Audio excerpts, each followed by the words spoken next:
Hey everyone, and welcome back to Beyond the Bar podcast. I'm Denise Tova, your host, and today's guest is someone who I believe sees divorce differently, not just as a legal process, but as a life transition.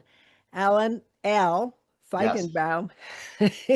He's a partner at Blank Rome. He's a family law attorney who helps people protect their peace for sure, not just their assets.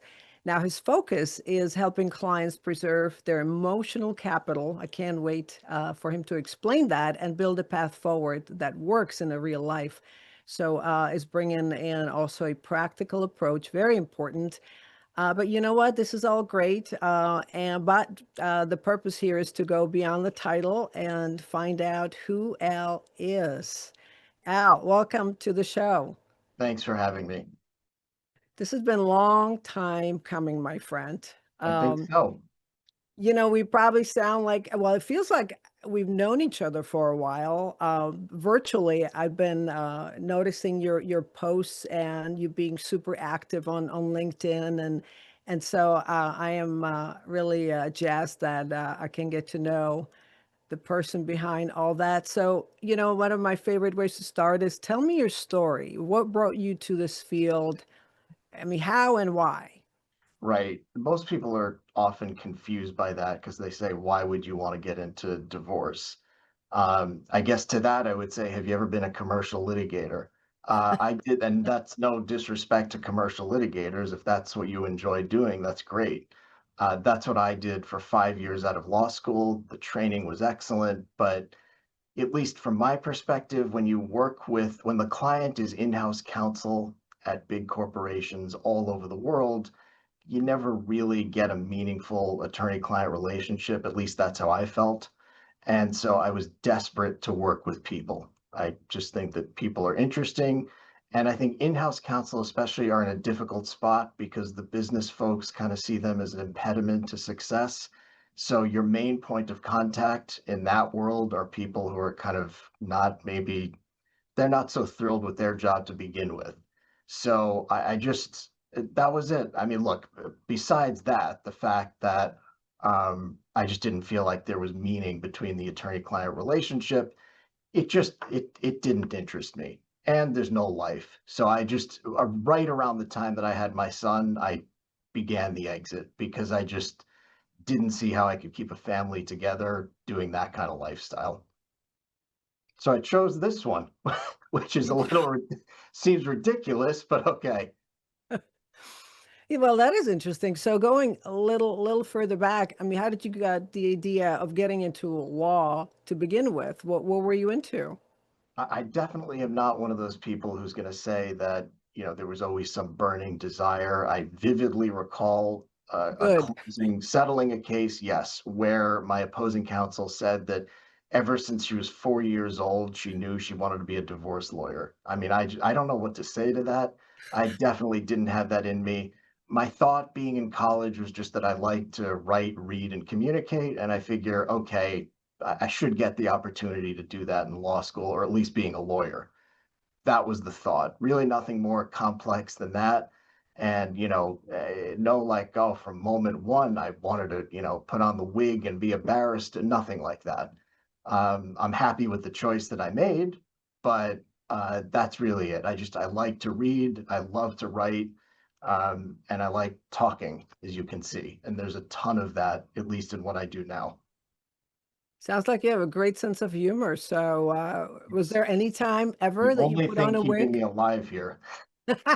Was there any time ever that you put on a wig? No, no, no, but I do believe that still happens in the UK, if I'm not mistaken. Yeah. If you go back to high school, what were you into? Uh, wow. Uh, Not academics. I just, I mean, I'm just being candid with you here. Good, good. Hanging out with friends, girls. I mean, this is not like a normal, teenage boy stuff. So I can't, looking back on high school, it certainly prepared me well for college, that's for sure. I frankly found the experience a little harder than college. I went to a very difficult school in high school. And so it was extremely academically intense. Yes, that did a lot of good for me, but I can't say it was the most fun experience.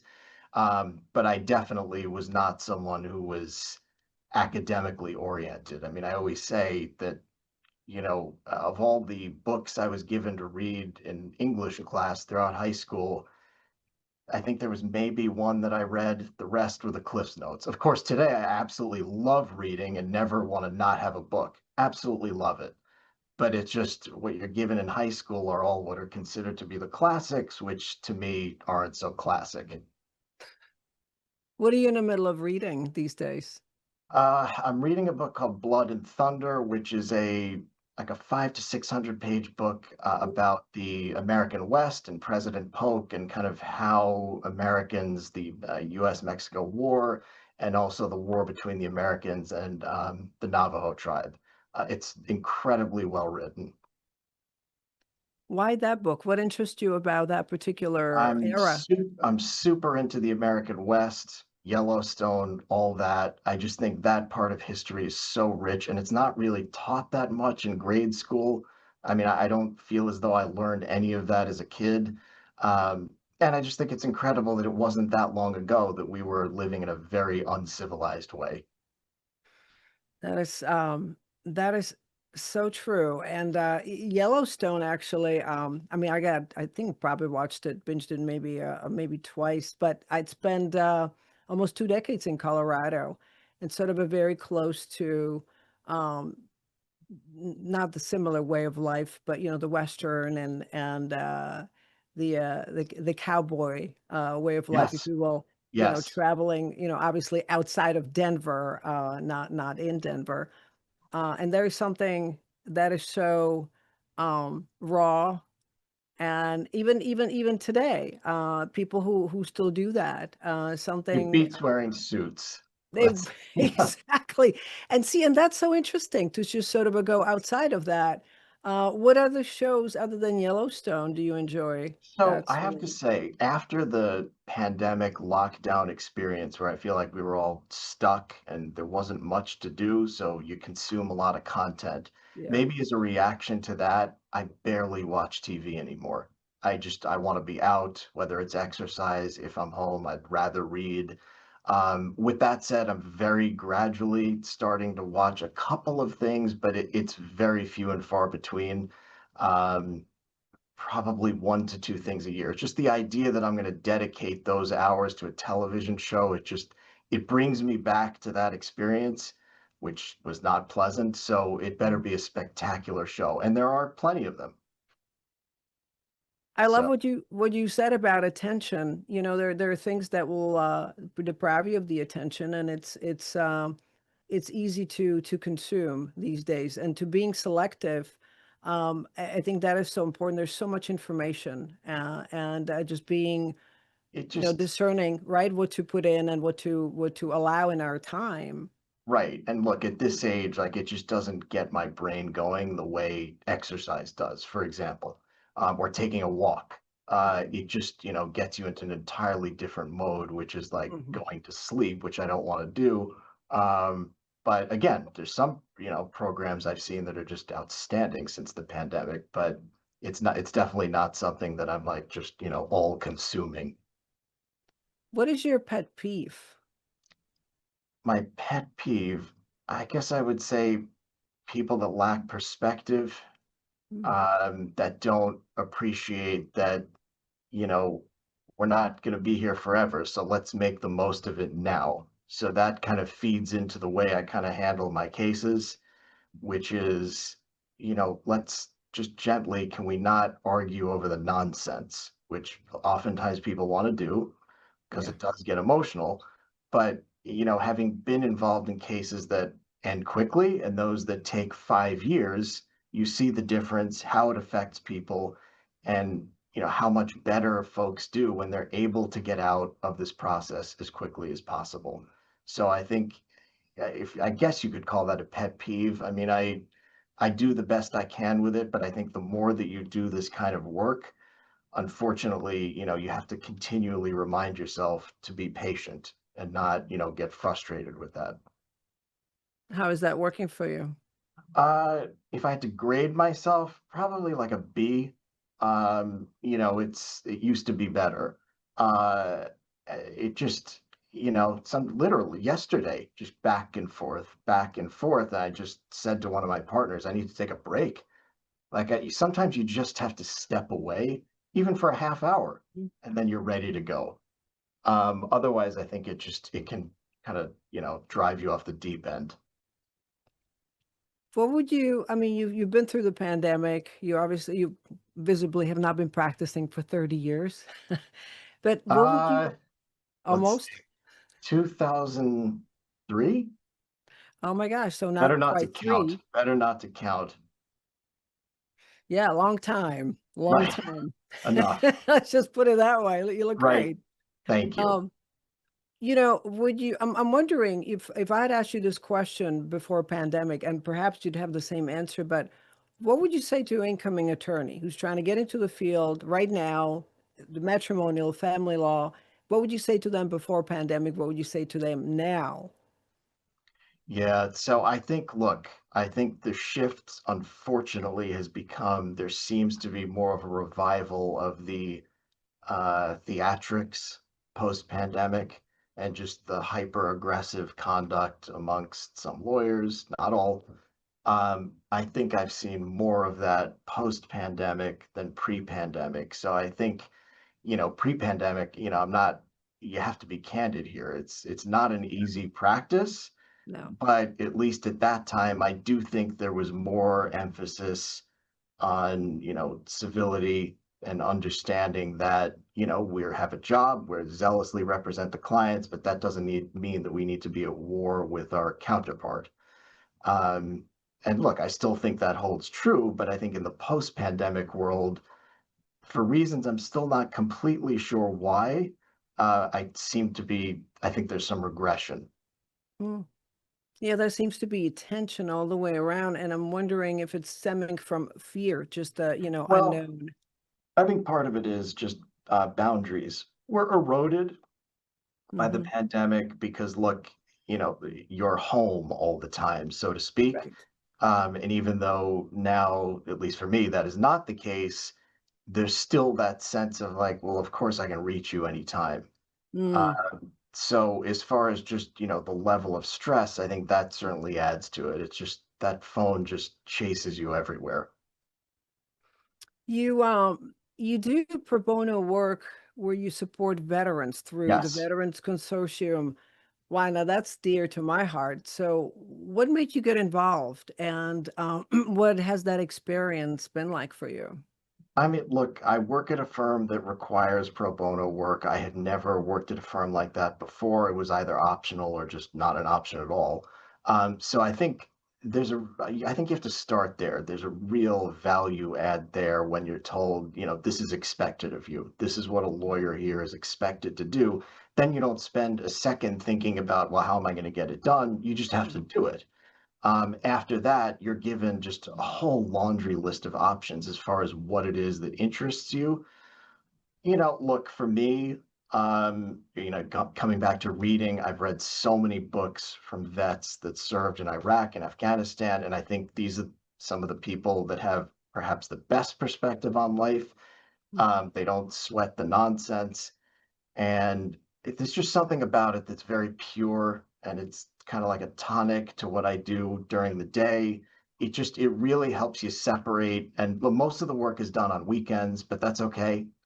Um, but again, it helps me keep things in perspective as well, because all you have to do is read a little of someone's file as to what they experienced in, one of these wars, and you very, very quickly realize, again, most of the stuff we're dealing with day to day, of course it's important. We want to do the best job, but it's not worth, losing all your hair over it.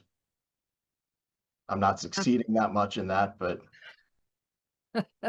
I love this, Al. This is such a beautiful cause.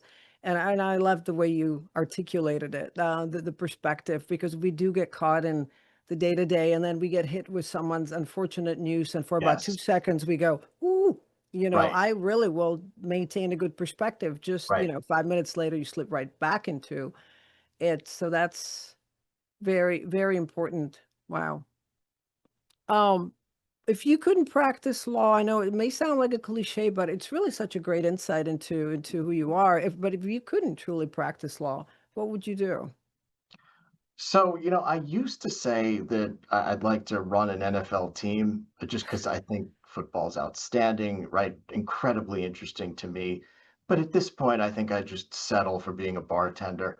I think, Why? Why? because you're constantly with people, you're meeting new people, you're in conversation, and at least to me, it looks like a skill to be able to know how to make a good cocktail. And as a consumer when you're having one that's wow, this is just, you know, cough syrup and orange juice or something, I mean, whatever it is.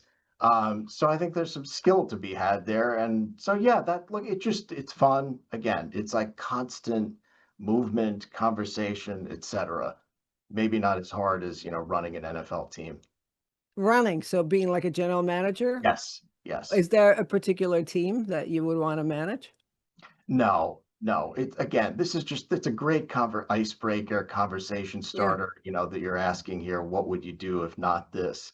But certainly not another kind of law. There's no this is it. If it's law, it's divorce. There's just I mean, as difficult as it is, again, it's not dull. And I've experienced dull in the practice of law, and I most certainly do not want to go back to that. I'm still curious though, what is your team? Who is your team? Oh, just the Bears. Here, I have a piece of Soldier Bears. Field back there. So Ah. it's a disaster, but okay. I couldn't let that one go. Yes. Yeah, that's you know what? And it's interesting you brought it up. I'm not, technically, knowledgeable when it comes to football, didn't grow up around it, came from Europe.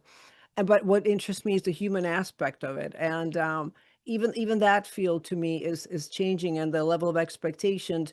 Watching game the other day, and, and I'm thinking someone's having just a reaction to them performing poorly, and to me, they're not assets, and they just got basically through, intercontinental flight. They have to deal with social media, at one minute you're their favorite, the other minute you are getting death threats practically because you missed like the It's the kick, right? The field kick. And how do you learn to really deal with the pressure like that when you're in I your mean, earlier mid look, 20s? it's a business, and then on the other hand, you say to yourself, they're making a ton of money to play with a ball. So there is that as well.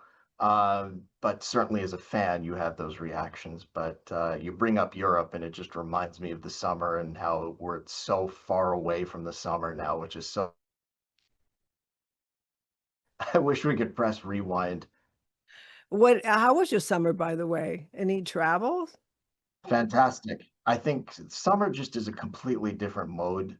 I don't know if it's the sun, what have you. But yes, I was in Croatia and Switzerland. I mean, they're both just stunning. Where in Switzerland? Zurich, and then a very small town up in the mountains called Murin, just way, way up there. Gorgeous. It is gorgeous. My sister lives there, Mhm. it's outside of Zurich about she's in Greifensee, and I've heard of the town you're talking about, and actually, flew in to visit her last year and also went to, Lake, the Lucerne, Yes, just a little just too cold. I tried. but yeah, that is beautiful, and, yeah, what did you how did you, what did Croatia feel like to you? How did you experience it?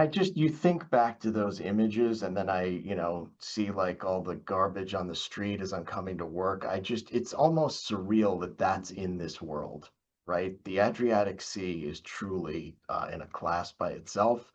Um, so like, when I'm holed up in a conference room at a deposition and you're exhausted, I just try to think of the Adriatic Sea. A nice, refreshing, departure from the deposition experience. That is a great escape. I remember coming back from my home city of Prague, where I was born and raised, and coming back to New York City, the city, that was 2 years ago it's been? Yeah, and it was like, what history? What is this? Right, You right. know, Very this young is here. Yeah, yeah, and even just, not as impressive. I mean, look, every place has something, and I think Yes, we're talking about perspective, right? Important to travel to really maintain and gain great. a new perspective. So important. What does it look like, on the weekends in your household? You mentioned you had a son? It's yes, son and a daughter. Look, it's the weekends are cherished, of course, because you desperately need them to kind of, get some restored time. But it's not easy. I mean, that's just the reality, and so you have to force yourself and make sure you have that time. Um, Look, put aside work, right? There's that. It's always kind of out there. Um, and then separately, my experience has been as kids age, mine are 17 or 14, all the physical stuff tends to go away. It's more emotional stuff that you have to deal with as they get older. But just being in the thick of the whole college application thing now, that's like its own full-time job. And I'm candidly just beaten down by that. So I'm very looking forward, not just for me, but for my son when this is done. I don't recommend it to anyone, even though most people have to go through it. Yeah, it's nice to know they're all set. You went through it, helped, and yeah, it's a lot for It sure. is. That's so funny. You mentioned emotional. There was a phrase I believe that you used emotional capital. I think, look, again, it comes back to, do you want to spend X number of years of your life and time is short on this divorce case, or do you want to perhaps see if you can get to the exit door sooner? And I know we are focused on the finance. I get it, right? Put aside custody, of course. We're focused on the dollars and cents and getting a quote unquote good deal. But, I'm of the view that sometimes maybe you take a haircut on something because there's potential massive upside in the emotional category. So, I know we're very quick to think that, well, if so and so got this and I didn't get the exact same thing or what have you, therefore it's a loss. That just seems to be the natural reaction, but not necessarily the case. And especially with assets that just Yeah. they don't in the end, they just don't matter. I mean, I'm, putting aside sentimental family heirlooms and things like that, things like this pen or whatever here, and couches and all that. I mean, again, I've lived it. Most of our divorce lawyers have, but is this really how we want to be spending our time? I would argue no. Great, great professional. I mean, this is you have such a practical approach that's it's so it's a real life. It's a reality in order for Yes, you to allow heal and as fast as you possibly can and move forward and not being stuck on a small stuff because sometimes they can't really see the perspective. So it sounds like you have such a great way of illuminating that part because they are really it's like that's their shadow side, if you we will. try. Yeah. You try. Yeah. Wow. So if you were to like on a parting sort of your parting thoughts about anything, life, work, share that with us. Parting thoughts. Okay. Well, I need to figure out what I'm doing for Halloween, but What other than I other why than that, are you gonna dress up? I sometimes do with my partners. At least that it tends to provide a lighter moment. What did you do last year? What'd you dress up Last as? year was Mike Ditka. Uh, Woo, we'll of see what course. happens this year. Um, I want to see that. You know, boy, that is a tough one. Parting thoughts? Sure, especially in today's world. Yeah. Just like have conversations with people, like just dial it down, whether it's in divorce or whatever it is. And again, we're all reading about this every day. We really need to do a better job just talking to each other. I mean, I just really, at the end of the day, we're mostly, I think, largely similar. So just cut out all the social media noise and all that and just have a conversation, even with people that disagree with you. Great, great advice. Just really truly listening. And you can't do that if you have your face buried. You're in your bubble, And you right? exactly. Get out of the freaking bubble, and I think really listening, and then I would also add really seeing. seeing somebody. People want to be seen. I don't care where they Right. land, you know, I don't know, with their belief system, let's put it that way. But I think as a human being, everybody wants to be seen. So beautiful. Great. I really appreciate that. Thank you so much. Thank you. Thank you. All right, let's Yeah. have a good week. Yeah, let's have a great week, and thank you again for bringing so much heart and honesty to this conversation, and to Oh, of everyone course. who's yeah, and to everyone who's listening. We're obviously posting a link to your bio and how to get a hold of you. Someone terrific to work with those who are embarking on that journey of an unfortunate journey of divorce. And then, of course, be sure to follow us on all social media, Beyond the Bar podcast. And until next time, stay curious and inspired.